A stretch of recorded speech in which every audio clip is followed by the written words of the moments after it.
All right, good morning, everybody here in the Language Arts Department, the teachers and students. We're going to talk to you today about how to get registered for the ACT. I have Kyrie Parker here, with Mr. Parker being the coordinator. He can't do it with his own daughter, so she's going to be our example for you guys today. So the first thing you're going to do is go to this website, myact.org. All of you are going to have a new account unless you've registered before. With your new account, you'll click on the left side where it says create my ACT account.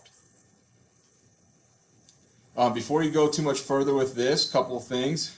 You'll get a non-test instructions for student sheet from Mr. Parker or from your teacher here in class. Make sure that that non-test instructions student sheet says your name, your first name, middle initial, last name. It has a student code and then an ACT high school code.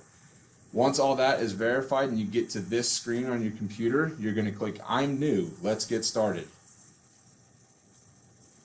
All right. Now that you're onto this page, you're going to start entering your information. So you have your first name and last name. Make sure it follows exactly as it's printed on your non-test instructions for student sheet.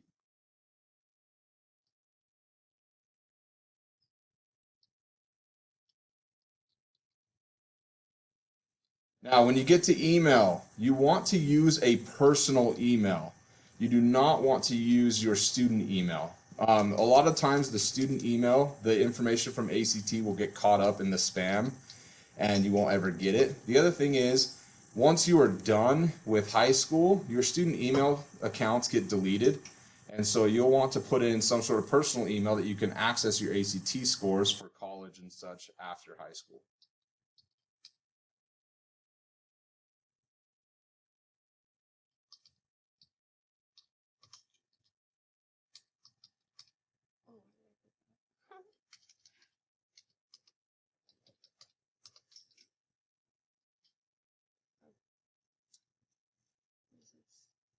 We're going to skip over this part for now. Don't worry about it. Well, I need to fill it out. Oh, okay.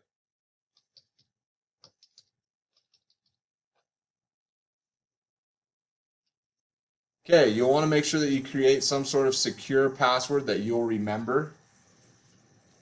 Make sure you follow all of the ACT instructional guidelines as far as what is required with your password. Click I understand, and then you are going to click, you can either verify by email or verify by text. It'll send you a text to your phone or it'll send it to your email depending on which option you select.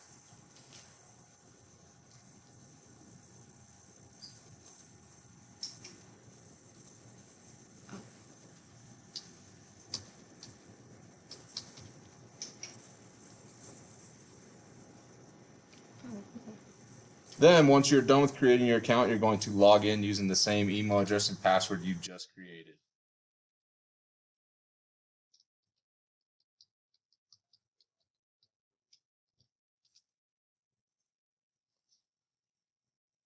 Once you are logged in, you're going to go to the section. Well, go ahead and select your high school, your country, and region.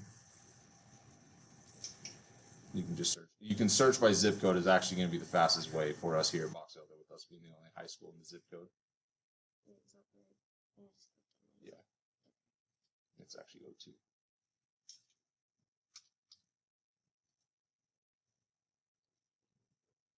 And then you select your graduation year, which for you guys will be 2022. All right, over here on the right side, where it says enter student code. Okay, go ahead and click enter student code. Your student code will be at the top of your sheet, your non-test instructions for student sheet. It is located under your last name. Then you'll submit the code. It's going to bring up some on-screen demographic information. You can respond to it now, or you can go down and click I prefer not to respond. Or you can just save and continue. That's what we're going to do for our purposes here. Oh, it's going to give us an error, of course. For you, with Kyrie doing this here, and everyone doesn't need to know her demographic information, we'll just explain the rest of this. But what it's going to do is it's going to have you select where you want your ACT scores submitted to. It's going to want you to select gender, Hispanic or Latino. You get different scholarships and such based off of your ethnicity. It's going to want you to select language because the ACT will come in different languages for you.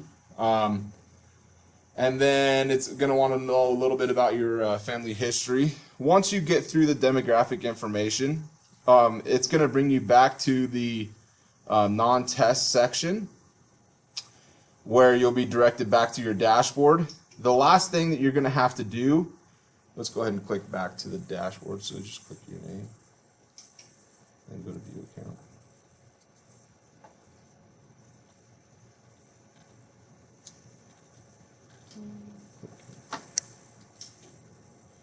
Okay, the last thing that you're going to want to make sure that you do is underneath your name, you want to make sure that you make a note there of your ACT ID. This is the ID that they're going to use for you when you actually take the test. Once you have your ACT noted down, you can go ahead and log out. Again, for our purposes here, we skip the demographic information. You guys will need to fill that out. You'll save and continue. It'll take you back to this dashboard screen. One last time, make sure that you make note of your ACT ID so that on the day of the test, you'll have that ID and you can get into the test and be ready to go. Okay? If you have any questions, ask a teacher. Come and find Mr. Parker. Come and find myself, Mr. Gold, or Mr. Mumford. Any of us can help you.